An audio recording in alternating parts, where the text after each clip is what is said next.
Hey, what's up? It's your boy Rashid back with another video. I also go by the name of Chosen. I'm a songwriter, rapper, and singer. 23 years old from Brooklyn, New York. We're about to do 23 questions, but I only have 10. So come on, follow me.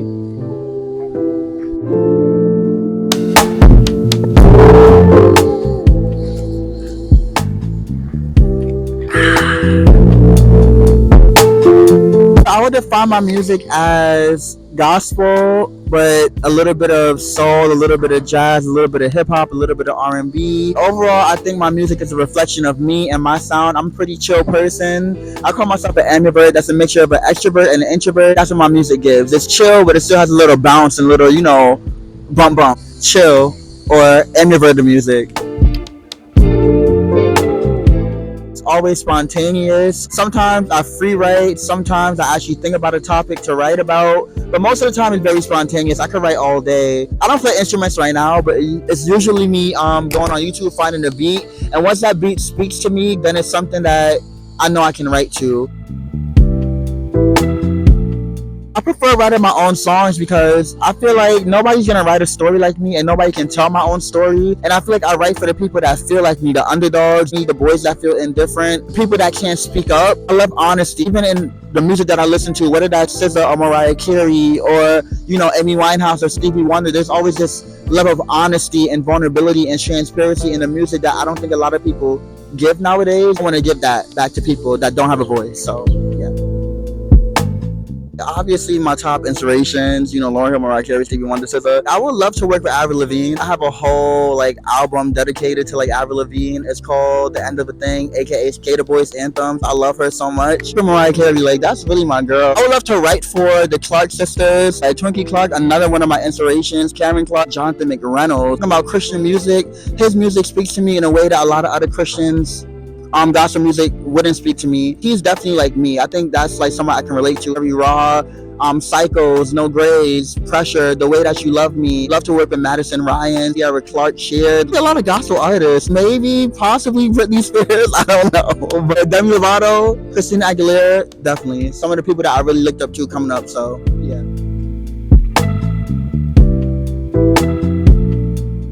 I definitely do feel like an outcast. I feel that way because my music is definitely different. Topics that I talk about, a lot of people probably are scared to touch because I really go in. I talk about addictions, I talk about my sexuality, I talk about my struggles, I talk about faith, I talk about heartbreak. So when I suggest my songs to certain people, especially friends that I really look up to, sometimes it hurts when they be like, oh my gosh, no, I don't see myself on this song, or this is not really for me. It always pushes me to go in my bag and use the gift that God has given me. I had this song called Solo Not Your Man's. It's a rap song that I wrote, and for the longest time it wasn't complete, and then because my friend had a verse on it, but I was like, you know what, let me go back and write this verse, and I ended up writing a fire verse, and that happened a couple of times. So it gives me fuel and motivation. The right people and the right persons will come, and they will hop on the track. So on my top 5 is Lauryn Hill. The reason I really love Lauryn Hill is because when I first started my journey with God, there was music that I knew I couldn't listen to anymore. And I remember the first album, everybody loves Miseducation of Lauryn Hill, and I know that album, but the first Lauryn Hill album that I've listened to was Unplugged 2.0. That was just a pivotal moment in my life where I realized I can mix hip hop and scripture and consciousness into my songs, and it can still be relatable, and it can still be easy to listen to on the air. She was talking about some real things, and I just really love that. 2 on my list is Stevie Wonder. I really love his imagery and his songwriting. This man is blind, but he writes as though he can see. My favorite song by Stevie Wonder has to be Lately, because he's talking about his woman cheating on him, but he's using imagery such as lately he's been looking in the mirror, just that deep that you can feel it. Amy Winehouse for me is so raw, so real, so gritty in her music, and so transparent. Her vocabulary, her lyricism is just so, it touches me. Sometimes gospel music don't have that relatability as Amy Winehouse does in a situation that I've been in. SZA, if it wasn't for SZA, I wouldn't really tap into my flow or my cadence. SZA can talk about toxicness and all these different type of stuff, and people love that, and people are singing at the top of their lungs to the stadium, then I do believe that I can talk about it too. Mariah Carey is such a dope vocalist. She taught me a lot about, songwriting. She taught me a lot about background vocals. She taught me a lot about, using your voice in different ways. When I sing in my falsetto, that's definitely To Mariah, I love her. Last but not least, I'll say Kirk Franklin because I always have to have the gospel in there. Kirk Franklin is definitely a pioneer. He's definitely opened doors for me with his influences that are secular and gospel, and he blended them together. Definitely love him. And honorable mentions the Fugees. That's when I really fell in love with the hip hop, the boom bap, and Wyclef is definitely slept on. As much as I love Lauren, let's give some respect to Wyclef because he did his thing. So I think my music stands out because, again, I think I'm honest, I'm transparent, and I think also as a faith-based Christian, I feel like a lot of people don't touch on the subjects that I touch on. Again, like addictions, homosexuality, those deep questions. A lot of, as I listen to like Kirk Franklin and Mary and Yolanda Adam Pears, the people that open the doors for me, they make great music. You know what I mean? They have helped me. You know what I mean? They're inspirational, but I feel like sometimes I can't always fully relate to gospel music as much as I can relate to, a secular song. I do feel like God sometimes uses secular songs to talk to other people. I want to reach both the unbeliever and the non-believer. That's why every album of mine I always have that one or two songs that's not strictly conscious or woke or faith-based, so that they can hear my music and be like, oh, okay, well, I heard this one song, but now everything else is like, what is this? And they're gonna get a message through it and for it and behind it. So I think that's one of the reasons why my music is different. Yeah.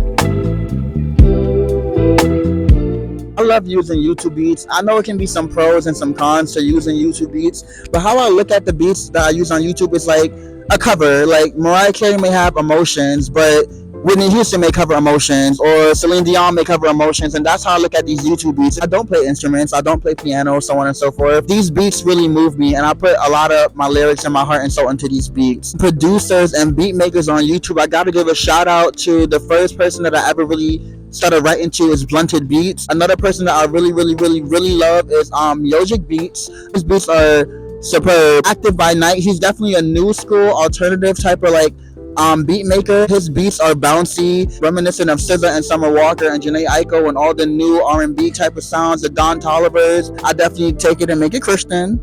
Beats by Jonas, he's German, but he's very old school, and he has that soul, that Aretha Franklin, that Whitney Houston, that funk, like that gospel type of vibe. Indie beats, like if I need a good Avril Lavigne type beat, Indie Beats is definitely the person because he got all those little pop beats. I like to win this competition is because I feel like I have something to say. I feel like I have a voice. I feel like I'm a voice for the underdogs and the people that don't have a voice, or the people that can't say the things that they want to say, so I'll say it for them. But I don't believe that I'm so unique or so different, but I do believe that I have my own stamp on music. What I'm bringing to the table is different. I'm carefree, I'm authentic, I'm raw, I'm myself, and you hear that in my music. I think nowadays that's what's missing. We have enough of the raunchy music. I think there's a place and time to bring back that neo soul, that real lyricism, that real hip hop, that real heartfelt music, especially from a male. I don't think there's a lot of males out there nowadays that are really doing that type of music, and if they are, it's still somewhat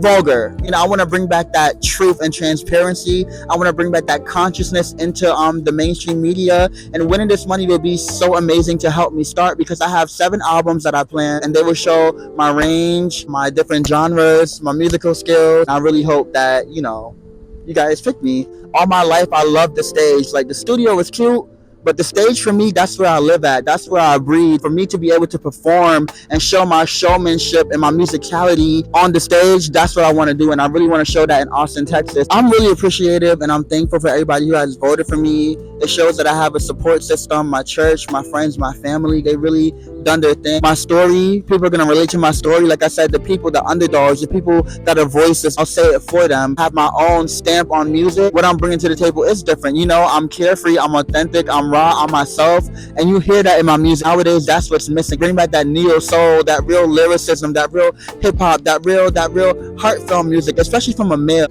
Thank you all, my chosen ones, my anomalies. I still gotta find a fan base name for y'all. Y'all could probably help me pick it, but thank you all, my chosen ones and my anomalies, for coming on this 23 questions with me. It's been a fun time.